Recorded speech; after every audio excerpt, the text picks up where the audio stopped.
So, welcome back to the channel, guys. This is definitely a retake because for some reason I recorded the first one and it recorded something completely different, but that's okay. Today we have myself playing the Tenpai as usual, the 41 Spice, and you have the opponent playing a 50 card deck, which I assumed was a branded mishmash. So yeah, go ahead, activate, or we go ahead and play, right? He goes first, activates the Saphira. I have absolutely no interaction, right? Droplet, Prosperity, Chundra, Crossout, and Duster. Great hand for going second, though.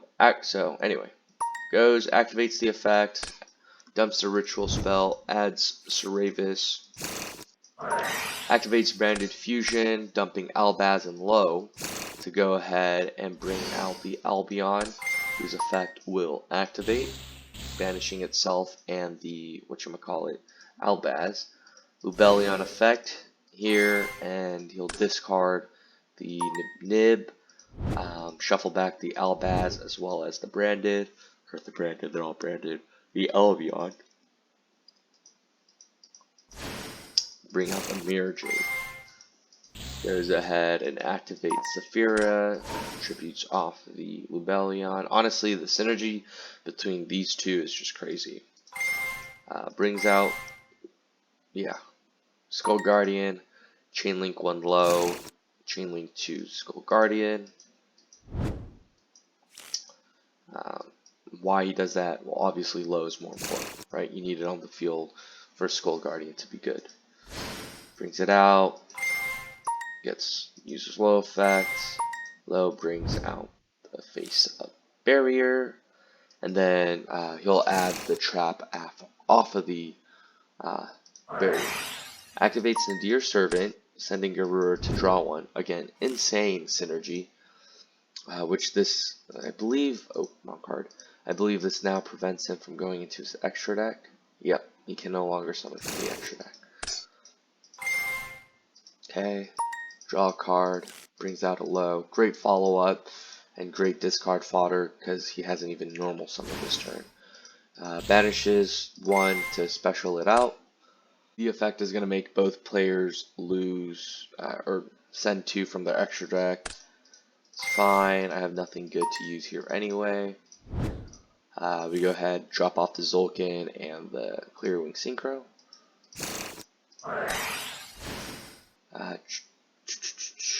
Ritual summons, activates prayers, ritual summons Seravis. So now you have a warning, you have an Omni, and then you have a non-targeting banish. He's going to go ahead, shuffle 2 spells back to bring out Old Man Seravis as another interaction, and then he sets the trap card. End phase, Albion effect, going to get him a spell, or branded card, branded spell. Alright, so we go ahead, draw for turn. He's got a massive board, and now we're like, alright, we gotta beat through this. So we start off with Duster because we already know both of his cards are really strong. He's gonna go ahead and chain Skull Guardian to negate. Here, I chain Droplet and I start thinking on cost. What I should have done was chain Crossout Designator to call like Imperm or something else that I had in deck to prevent this, or just as added protection. Long term, it didn't matter too much because we already knew that he added the low and the branded fusion, so we knew what his hands was. So we weren't worried about that. There's no cards that we didn't know. So we're sending 3, right? And then he's going to attempt to chain the trap card. Now, this doesn't work. So he's going to chain the trap card and activate its effect to summon. But it doesn't work because he tries to shuffle back one from grave and one from the field. But it specifies specifically from hand or grave. He does his plays, and I'm like reading to just double check. I'm like, hey, you can't do that. And he's like, oh, you're right. So it resolves successfully, and we negate all of his extra deck monsters. I guess they're not really extra deck, but we negate the primary monsters that would cause trouble.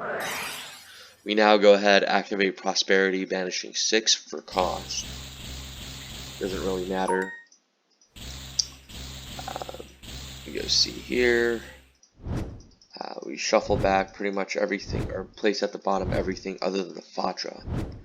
Fadra was like great hit because now we can go ahead and full combo and wipe his board. So we go activate Sandkin Summoning. He's going to chain to bring out Pendulum Graph. Did not know what this card did, but pretty much it like stops the effects and activated effects. Yeah, and like it's a spell negate.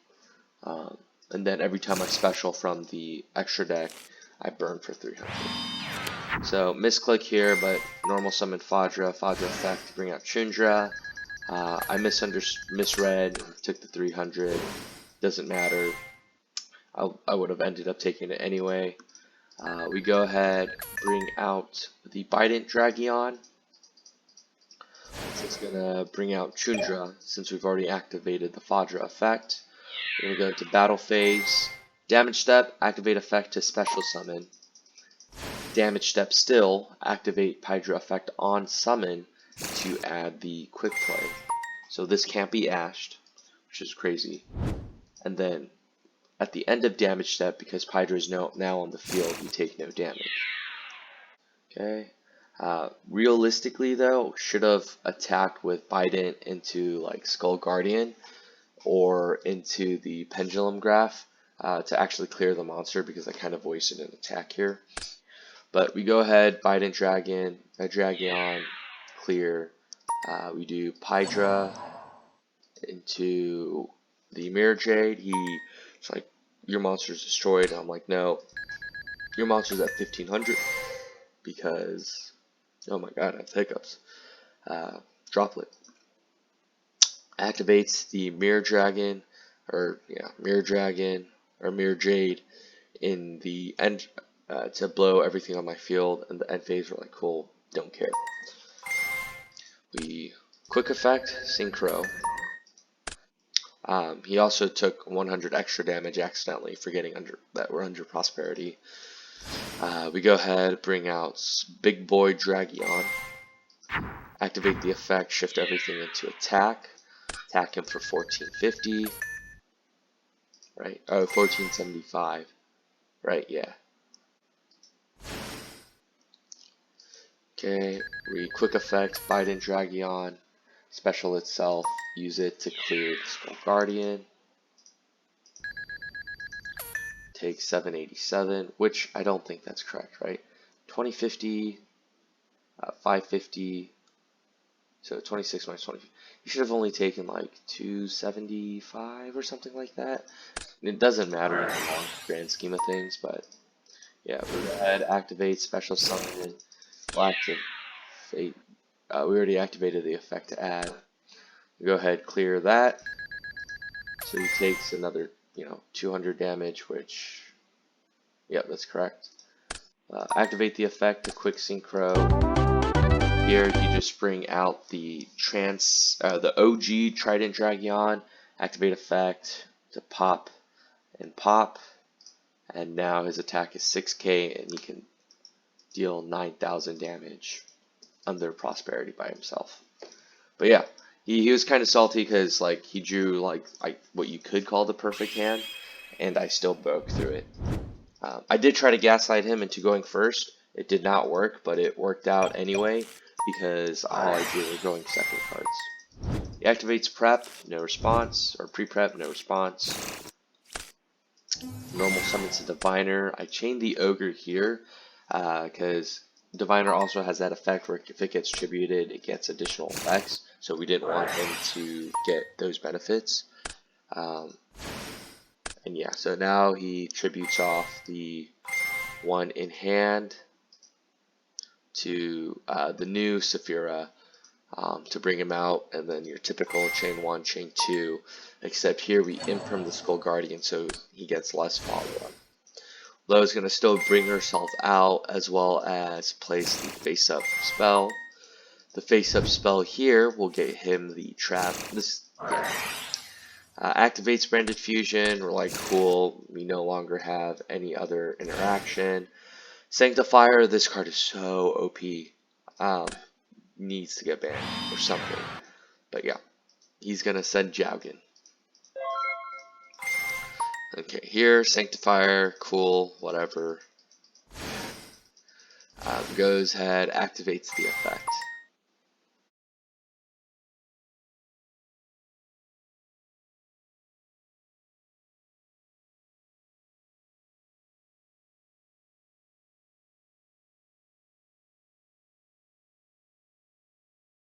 But here we go ahead, cross out the Ash, and then we pretty much go into Tenpai plays.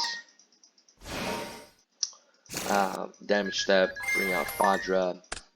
So I didn't realize it at the time, but this was an illegal summon. It requires a dragon, and this is not a dragon. And in addition to that, at this point, there's no way for me to physically beat over a 4100 Skull Guardian. So I go ahead, make the place a special summon, and do these things.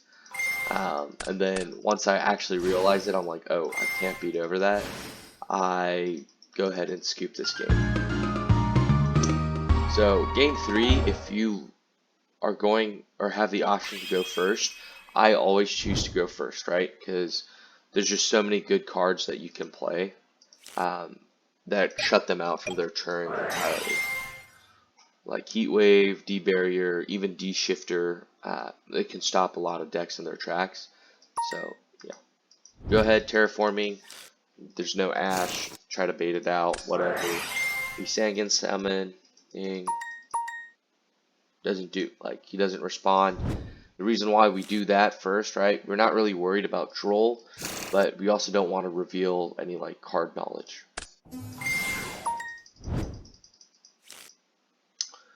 So yeah, we discard the Sangan Summoning.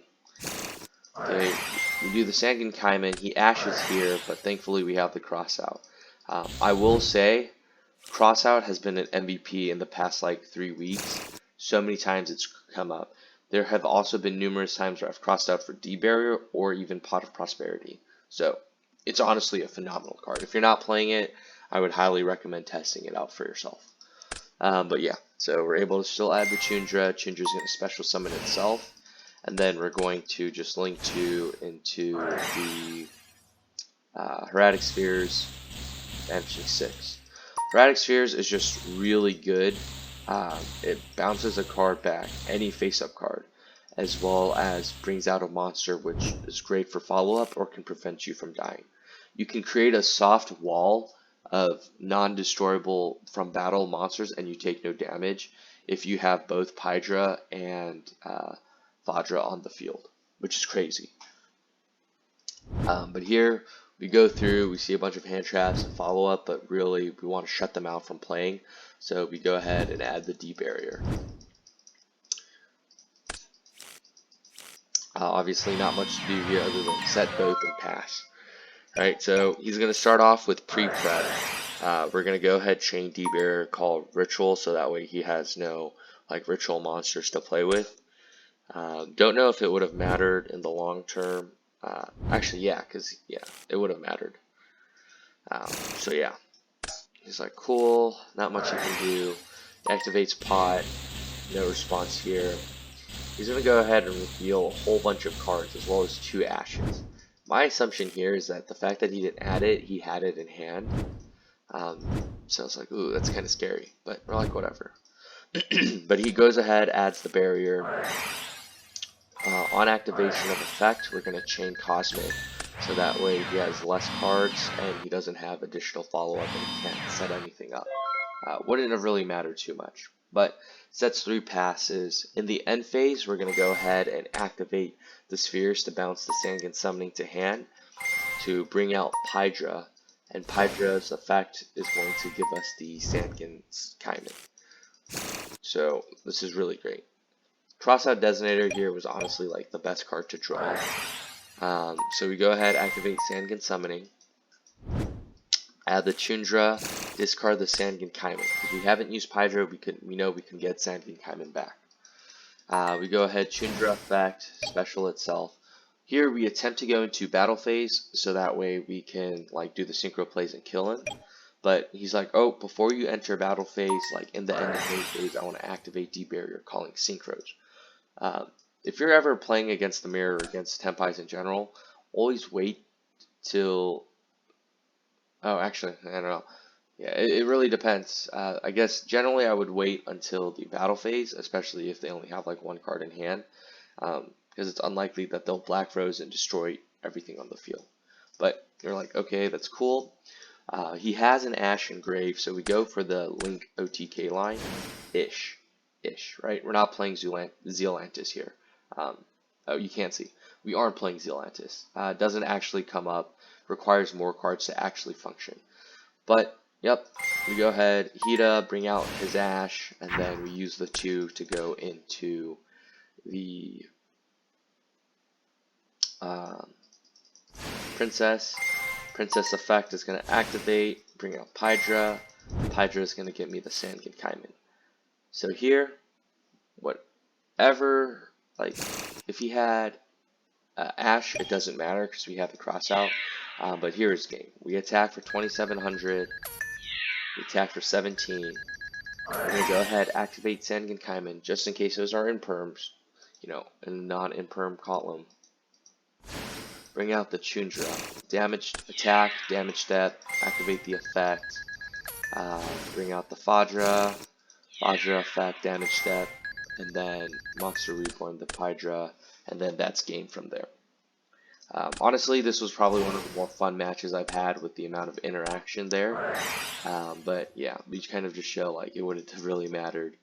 But yeah, hopefully you guys enjoyed. We'll catch you guys next time. We are getting closer and closer to that 250 subscriber goal.